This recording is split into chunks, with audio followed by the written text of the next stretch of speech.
बिस्मिल्लाहिर्रहमानिर्रहीम। अस्सलाम वालेकुम। गुज़श्ता रोज़ फैसलाबाद इंसदाद दहशतगर्दी अदालत से सज़ाओं के बाद तहरीक इंसाफ के अंदर एक थरथली मची हुई है और आज इंसदाद दहशतगर्दी अदालत सरगोदा ने रई सही कसर भी निकाल दी है।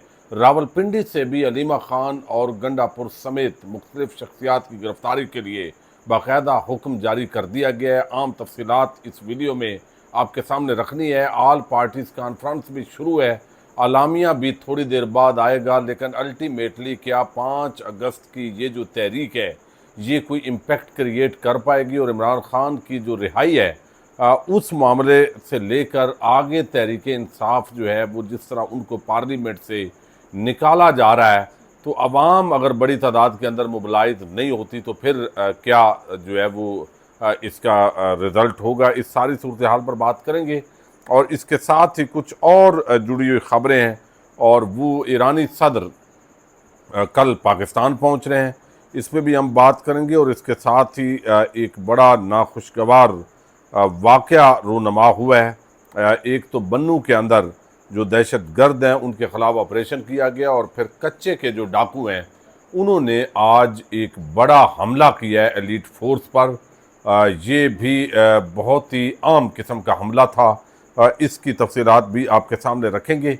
इस वक्त जो अमेरिका और पाकिस्तान का आपस के अंदर एक मुआहदा तय पाया जिसका कल डोनाल्ड ट्रंप ने इजहार किया है, अब 19% टैरिफ भी लगा दिया गया है। अगरचे भारत के मुकाबले में ये कम है, लेकिन जितना पाकिस्तान के साथ वो दोस्ती के दावे कर रहे थे उन दावों के बरक्स 19% टैरिफ बहुत ज़्यादा है। लेकिन इसके बावजूद अगर हम देखें तो कहा जाता है कि इस वक्त चूँकि ये सारा जो कुछ वो कर रहा है वो इंडिया को, मोदी को जलाने के लिए कर रहा है और अल्टीमेटली भारत के साथ अमेरिका के ताल्लुकात बेहतर होने और उस वक्त पाकिस्तान के लिए जो सूरत हाल है वो सदा इस तरह नहीं होगी। लेकिन सबसे बड़ी जो खबर हैरान कुन है वो ये है कि पाकिस्तान की सबसे बड़ी जो ऑयल रिफाइनरी है वो अमेरिका से तेल खरीदेगी। अब ये खाम तेल खरीदेंगे और यहाँ पे उसको बाज़ाब्ता तौर पर जो है वो इसको करेंगे। अब ये अमेरिका से तेल खरीदना बड़ा हैरान कुन है। यानी यहाँ पे आप देखें यूएई है, सऊदी अरेबिया है, चाइना है, ये करीबी ममालिक हैं। अगर पाकिस्तान ऑयल ख़रीदता है तो बात समझ में आती है, 2500-3000 किलोमीटर से ये ऑयल आता है। लेकिन अमेरिका से 28,000 किलोमीटर का फासला तय करके जब वो पाकिस्तान के अंदर पहुँचेगा तो क्या पाकिस्तान वो ऑयल जो है उसको कीमत कम पड़ेगी? ये पॉसिबल नहीं लगता जो इस वक्त आलमी मार्केट है। बहरहाल ये अब अमेरिका को यकीनन खुश करने के लिए कुछ इकदाम जो है वो पाकिस्तान को करने पड़ रहे हैं। और पाकिस्तान की सबसे बड़ी रिफाइनरी सेनर जेको का अक्टूबर में अमेरिकी कंपनी वेट्रोल से 10 लाख बैरल खाम तेल दरामद करने का जो फैसला है, ये रॉयटर्स ने ये खबर दी है और इसकी जो है वो तस्दीक तकरीबन हुकूमत कर चुकी है, यानी उन्होंने इसका इनकार नहीं किया। अब एक और बड़ी आम खबर है और वो खबर आपने देखा कि उमर अयूब जो अपोजिशन लीडर है उन्होंने चीफ जस्टिस याहिया अफरीदी को एक खत लिखा था। उस खत के अंदर उन्होंने जो ज्यादतियां हो रही हैं, जो 9 मई के ट्रायल जिस तरीके से चलाए जा रहे हैं और ख़ास तौर पर सुप्रीम कोर्ट के उस फैसले के बाद ये सारा मामला हुआ है, जो कुछ इस वक्त नज़र आ रहा है, तो इस पर उन्होंने सवालात उठाए। और ये जो सवालात हैं इसकी बुनियाद में फिर बड़ा ज़बरदस्त तरीके से जो चीफ जस्टिस हैं याहिया अफरीदी, उन्होंने कहा जी आप आए मेरे साथ मुलाकात करें, कोई आपके रिजर्वेशन हैं तो हम उसको देखते हैं। अब वो उन्होंने कहा जी मेरे ऊपर तो पर्चे हैं, वारंट गिरफ्तारी जारी हुए हैं, मैं पंजाब में दाखिल हूँ, गिरफ्तार कर लिया जाऊंगा। तो याहिया अफरीदी ने कहा कोई बात नहीं, मैं आके पेशावर आपसे मिल लेता हूँ। अब ये बातचीत के दौरान ही चूंकि मामला उधर से तो तेज हो गया, फैसलाबाद के अंदर सजा सुना दी गई, लाहौर की अदालत के अंदर भी सजाएं सुना दी गई और ये मामला तेज हो गया। और अब जो है वो उमर अयूब जो है उनका कोई मकसद ही नहीं है याहिया अफरीदी से मिलने का, चूंकि उनके उस यानी अब ऐसे लगता है कि जैसे अदालतों का कोई वजूद नहीं रहा कि जहां पे कोई आइन और कानून के मुताबिक पनाह ले सके। तो अब यहाँ पे ये जो मामला है ये बड़ा संगीन किस्म का मामला हुआ और फिर जो है वो अब उमर अयूब ने कहा है चीफ जस्टिस साहब आपका शुक्रिया, मैं आपसे नहीं मिलना चाहता। तो उन्होंने अब मिलने से इनकार कर दिया। आज ये मुलाकात होनी थी पिशावर में और ये मुलाकात अब नहीं हो रही। दूसरी तरफ जो है वो मैं तेज तेज आपके सामने खबरें ये रख रहा हूँ जो इस वक्त जमशेद दस्ती हैं उनको भी एक बड़ा फायदा पहुंचा है, जो लाहौर हाई कोर्ट के अंदर उनको जिस तरीके से मातहत अदालत ने नायल किया, उसके बाद इलेक्शन कमीशन ने फुर्ती दिखाई, फिर इलेक्शन का शेड्यूल भी जारी हो गया। चूंकि इलेक्शन कमीशन यहाँ तो जल्दी में है, उधर सुप्रीम कोर्ट ऑफ पाकिस्तान का फैसला था मखसूस नशिस्तों का, तकरीबन 1 साल वो पूरा नहीं किया। लेकिन यहाँ इलेक्शन कमीशन जल्दी में होता है, जो PTI के खिलाफ जो भी इकदाम हों। तो जमशेद दस्ती की नाअहली के दरखास्त का जो तहरीरी फैसला लाहौर हाईकोर्ट से जारी हुआ है, तो उन्होंने कहा है कि NA 175 मुजफ्फरगढ़ का इंतखाबी शेड्यूल हमने मुअत्तल कर दिया है। 14 जुलाई को जारी इंतखाबी शेड्यूल का नोटिफिकेशन मुअत्तल किया जाता है। दरखास्त में आम कानूनी नुकात उठाए गए हैं। दरखास्त में कानूनी सवालात में इलेक्शन कमीशन के फैसले और अदालती दायरा इख्तियार का मामला है। अदालत इलेक्शन कमीशन को नोटिस जारी करती है। अदालत अटारनी जनरल ऑफ पाकिस्तान को 27A का नोटिस जारी करती है। अदालत मजीद समाअत 10 सितंबर को करेगी। आलिया नीलम की सरबराही में यह 3 रुकनी बेंच ने हुक्म जारी किया है। तो अल्टीमेटली यानी महीना डेढ़ कम अज कम इसकी जो समाअत है वो फैसला मुअत्तल करके, तो वो सारा जो इलेक्शन है वो खटाई में पड़ गया है। तो ये एक बड़ी डेवलपमेंट हुई है। लेकिन आज इसके साथ एक और खबर भी आई है, जिस रुकन असम्बली जो आपको इल्म है अब्दुल लतीफ चतराली, जिनका ताल्लुक तहरीक इंसाफ से है, उनको भी नायल करार दिया गया था। तो उनको भी आज पेशावर हाईकोर्ट से रिलीफ मिला है। NA 1 चतराल जिमनी इलेक्शन रोक दिया गया है।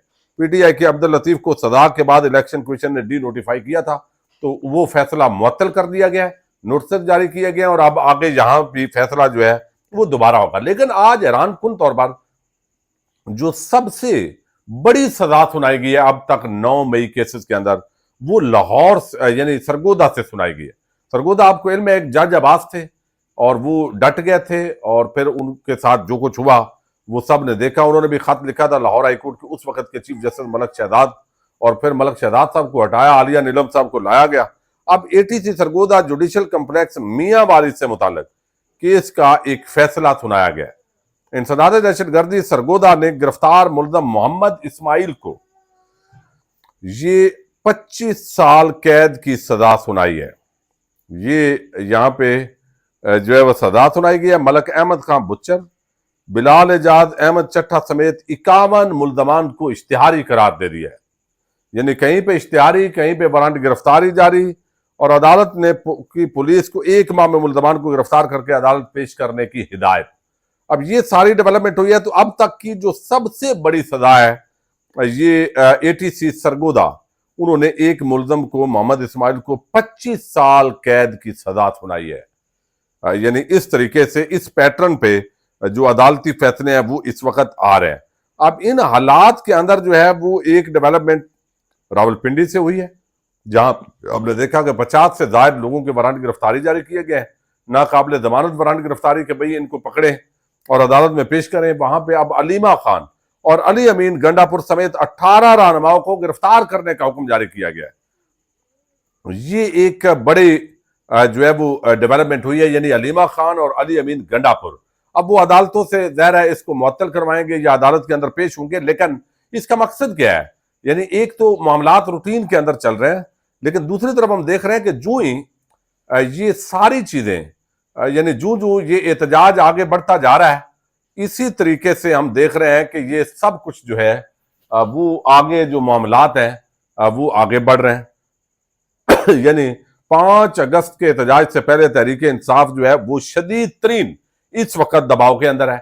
ऑल पार्टीज कॉन्फ्रेंस जो हो रही है वो उसका कोई बड़ा नतीजा निकलता हुआ नजर नहीं आ रहा है। एक अलामिया आएगा, उसका कोई बड़ा इंपैक्ट कम अज कम नहीं नजर आ रहा। तहरीक इंसाफ का कोई भी आम रहनुमा इस वक्त, जब मैं आपसे मुखातब हूं, थोड़ी देर में आ जाए तो अलहदा बात है। आज दूसरी नशिस्त के अंदर वो शरीक नहीं हुए, अभी आ जाएंगे बैरिस्टर गौर साहब और बाकी भी, और वहां पे खुलकर उस तरीके से गुफ्तगू जब बाकी लोग कर रहे हैं, PTI के लोग वो करने की पोजीशन में नहीं है। चूंकि 5 अगस्त का जितना भी ये मामला है, ये तहरीके तहफ़्फ़ुज़ आईन पाकिस्तान के तहत सारा कुछ किया जा रहा है, और वहां पे वो लीडरशिप जो है उसके पीछे जब तहरीक इंसाफ की असल लीडरशिप नहीं होगी, जिनके पीछे कारकुनान ने निकलना है, तो फिर उसका जो इम्पैक्ट है वो नहीं होगा।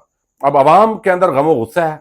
अल्टीमेटली जिस तरह 8 फरवरी को लोगों ने वोट दिया, उनको लगता है कि भाई ये ज्यादती है और खुली ज्यादती है। यानी सबूत और जो गवाह है, स्टार विटनेस, एक ही जगह पे वो गवाही दे रहे हैं, वही साजिश बनाई गई है।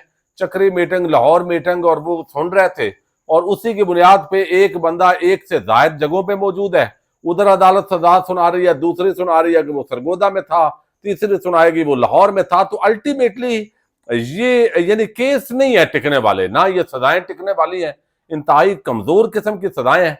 लेकिन तहरीक इंसाफ की कसीर तादाद को नायल करना, उनको डराना, या बाकी जो लोग हैं उनके अंदर एक खौफ पैदा करना कि दोबारा इस तरह का कोई वाकया ना हो। हालांकि पाकिस्तान के आइन कानून को रौंदना और हमला करना वो इससे बड़े जराइम शुमार होते थे, लेकिन अब तो ऐसे लगता है कि इसको एक डेटरेंस जो पनिशमेंट है वो बना के पेश की जा रही है। और जो जजद है वो भी यानी बादशाही कर रहे हैं, पूरा एक सिस्टम ही बादशाही का चल रहा है। तो इन हालात के अंदर जो है वो गिरफ्तारियां और छापों का सिलसिला शुरू है, टीमें तश्कील दे दी गई हैं सॉरी रावलपिंडी से, और वहां से जा रहे हैं। और अब 9 मई जो है उसके हवाले से मजीद सरगोदा से और कुछ अदालतों से जो है वो यहाँ सजाएं सुनाई जाएंगी।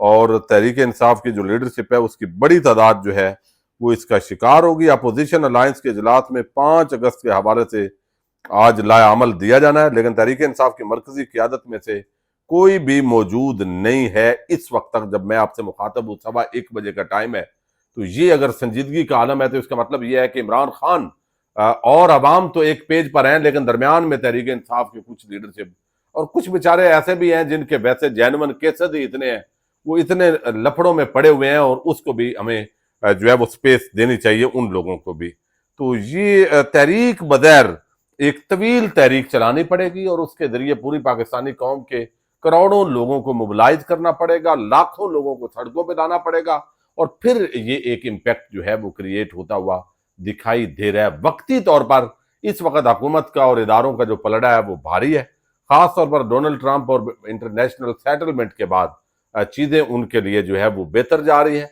अवाम एक ही रास्ता है और एक ही पत्ता है कि अवाम इतनी बड़ी तादाद के अंदर समुंदर बन के निकले कि वो फिर सबको पुरअमन तरीके से बहा के ले जाए और पूरा सिस्टम बदल जाए। उसके लिए अब कितनी जिद्दोजहद होगी, कितना अरसा लगेगा, ये आने वाला वक्त जो है इस हवाले से समझ आएगी। पाकिस्तान जिंदाबाद।